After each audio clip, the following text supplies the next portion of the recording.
Naniniwala siya na nakarating na siya sa isang tiyak na antas. Ito ay humanga sa kanyang nakababatang kapatid, at si Lirayan ay bahagyang hindi siya naniniwala. Tumawa lang ulit. Iminungkahi ni Lirayan na baka mayroon lamang siyang labis na binuo na imahinasyon.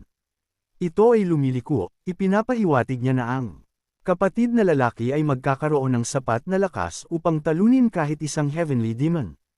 Ito ay masyadong matapang ng isang pahayag, at ang nakababatang kapatid ay maaaring bahagyang mapigilan ang kanyang sarili mula sa pagsuko sa kanyang imahinasyon, ngunit natagpuan niya itong nakakatawa. Si Ho na pinapanood ang reaksyon ng kanyang kaibigan ay pinaghihinalaang na nais niyang turuan siyang makita na ang sitwasyon ay hindi katawa-tawa, tumigil si Lirayan. Napansin niya ang isang seryosong hitsura na itinuro sa kanya ng young master. Biglang tumitigil sa pagtawa, ipinaliwanag niya na wala siyang sinadya. Nilinaw niya na ito ay isang biro at ang lahat ay hindi tulad ng tila, ngunit ang lahat ng young master ay ginagawa ay panunukso lamang sa kanyang nakababatang kapatid. Sa huli, iminungkahi lamang niya na lumabas para uminom at sinabi na sapat na para sa ngayon. Makalipas ang ilang oras, sa wakas na abot nila ang kanilang layunin. Masaya si Lirayan nang makita niya na nakarating sila sa lugar na ito. Ang lungsod na ito ay mukhang isang ipininta na tanawin na hindi maabot ng mahabang panahon. Hindi inisip ni Lirayan na makikita niya ang isang maluho na lugar. Wala siyang ideya na ang gayong lugar ay maaaring maging sa kagubatan.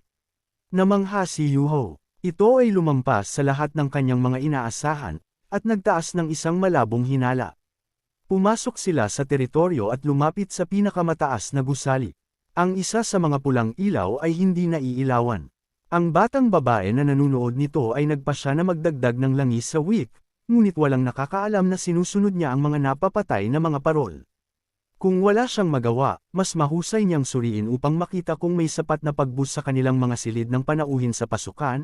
Tinanong ng bantay kung huli na para sa mga kabataan na gumala-gala sa paligid ng lungsod. Inihayag din niya na dapat ay dumating sa maling lugar dahil mukhang bata pa sila.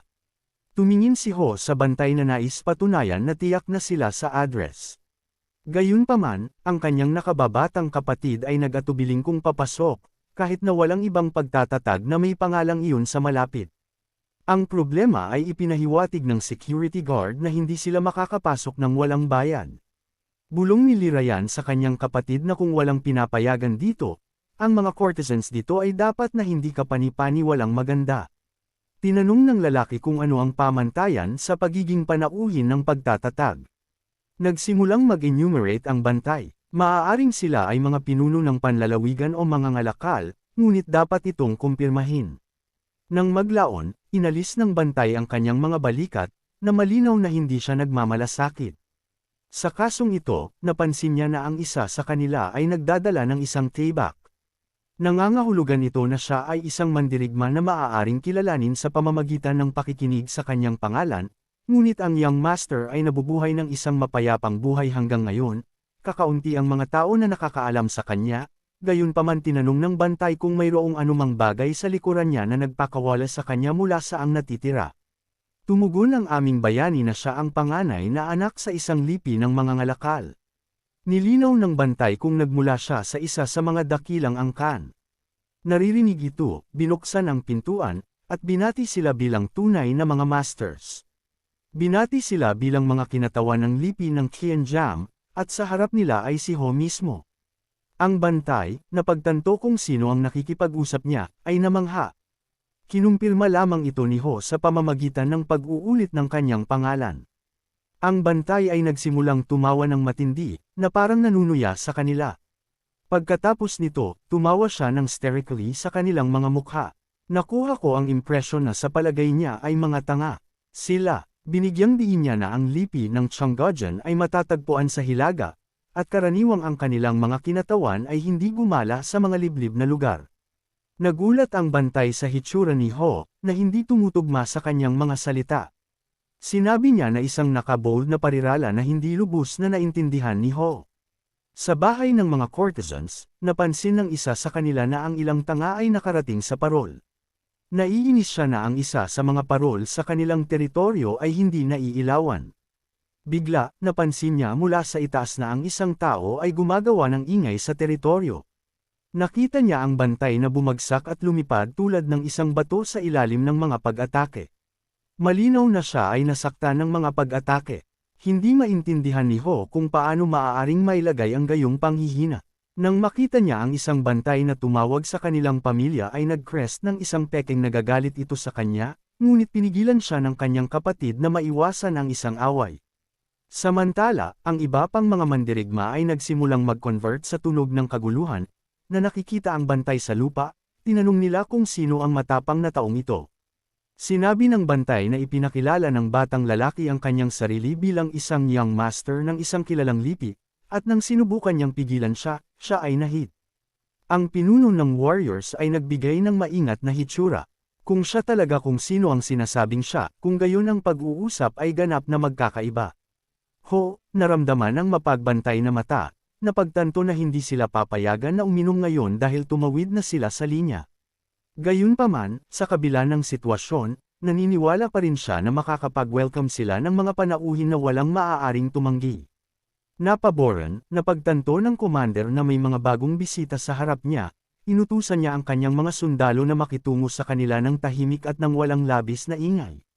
Nalito ang nakababatang kapatid, hindi alam kung ano ang gagawin dahil nag-alinlangan siya na makaya niya ang kanyang sarili. Ngunit ang kanyang nakatatandang kapatid na lalaki ay nagsagawa ng inisyatibo sa kanyang sariling mga kamay. Nagtataka si Ho kung mayroon siyang kapaki-pakinabang na mga diskarte sa pakikipaglaban. Sa pagbabalik tanaw upang makita ang kanyang nakababatang kapatid, napansin niya na nawala siya. Ang mga naghahanap sa paligid ay hindi sumagot, at sa likuran niya, naghanda na ang mga gwardya. Inalis ni Ho ang kanyang kamay. Kinatok niya ang isa sa kanila na may isang pag-atake. Inatake niya ang pangalawa sa ilong, at sa isang magaan na paggalaw ng palad, pinutol niya ang isa pa sa isang segundo. Ang mga gwardya ay hindi kahit na magkaroon ng oras upang tumingin sa likod habang ang kanilang mga ngipin ay nagshot.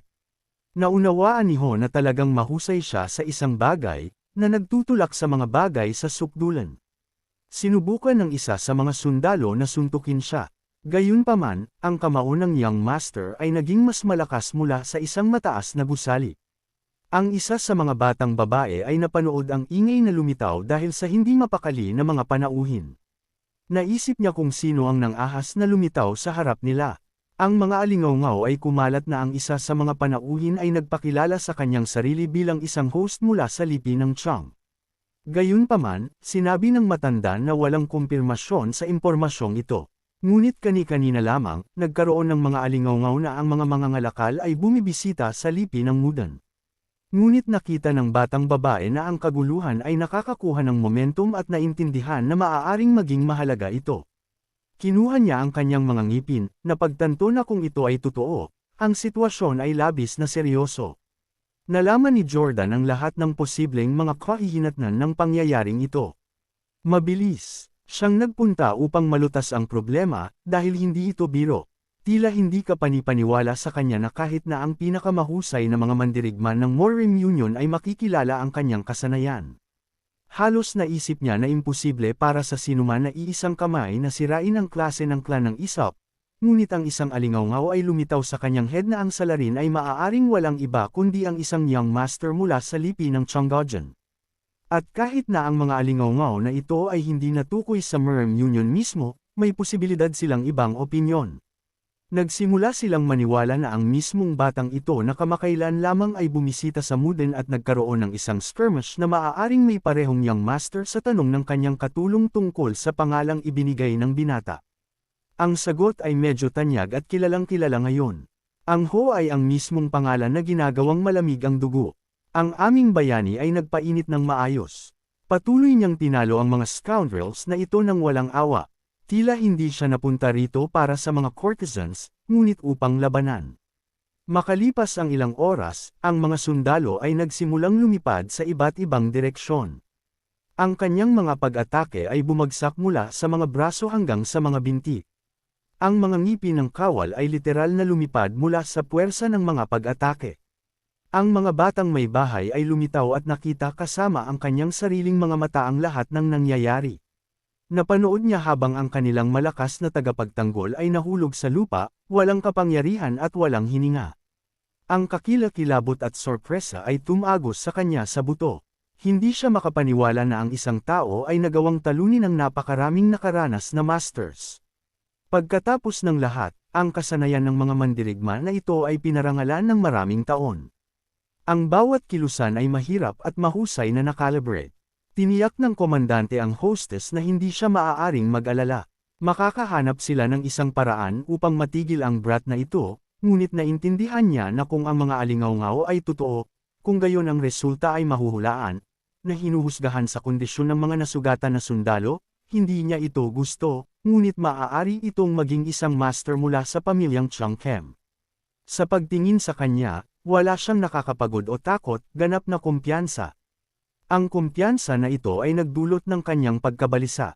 Bigla, malakas siyang inutusan na itigil ang paglaban at ikalat ang kanyang mga salita na nagpapaalala na ang mga sundalo ay nagpakita ng kawalang galang sa isa sa mga makapangyarihang may-ari ng mga lupang ito, bahagya ng umiti bilang isang tao sa wakas ay nakilala siya.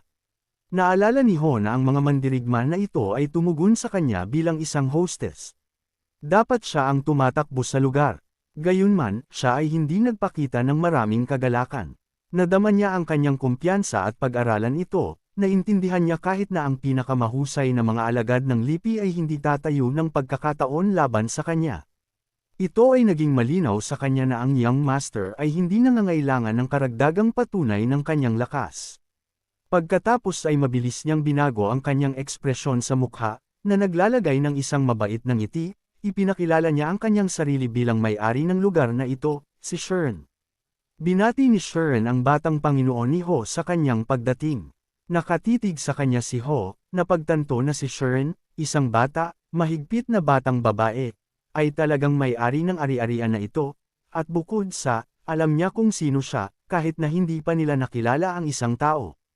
Ipinagpalagay ni Shern na ang lahat ay nagising dahil ang kanyang mga subordinate ay hindi nagpakita ng tamang paggalang sa isang batang lalaki na napakalayo batay sa mababaw na paghatol lamang. Gusto lang uminom, ngunit dahil hindi siya pinaniniwalaan, wala siyang pagpipilian kundi ipakita ang kanyang impluwensya sa mundo ng martial arts. Sigurado siya na kung hindi iyon sapat, maaari niyang ipakita sa kanila ang iba pa. Ngunit kumbinsido si Seren na ito ay higit pa sa sapat, at hindi na nais na saktan ang kanyang mga tao. Naunawaan niya na ang gayong mga bihasang mandirigma ay kailangang kontrolin dahil marahil ay gumastos siya ng maraming pera sa kanilang pagsasanay, at ang mga pagkalugi ay magiging sobrang masakit. Dahil dito, ipinahayag ni Seren ang kanyang pasasalamat habang nag-aalala siya tungkol sa katatagan ng pananalapi ng kanilang samahan, at napagtanto ni Ho na namuhunan siya ng isang malaking halaga ng pera dito. Sa makatuwid, kung nais ng tao na itaas ang kanilang kita o kung hindi man ay may offset ang mga gastos, magpapasalamat siya. Tiningnan siya ni Ho at napagtanto na handa na siyang matanggap bilang isang pinarangalan na panauhin. Itinuturing ni Shern na isang karangalan na maglingkod sa kanya ng personal. Isang malambing na ngiti ang lumitaw sa kanyang mukha. Ang lahat ay nababagay sa kanya, kabilang ang mga bagong kakilala. At iyon ay napagtanto ni Xian na hindi siya nag-iisa dito. Ngumiti lamang si Ho, nauunawaan ang sitwasyon. Bigla, ang kanyang kapareha ay nahuhulog sa bakod na may tinek. Ipinakikilala siya ni Ho bilang isang hanggal na monghe na nagsasamantala sa kanyang kabaitan.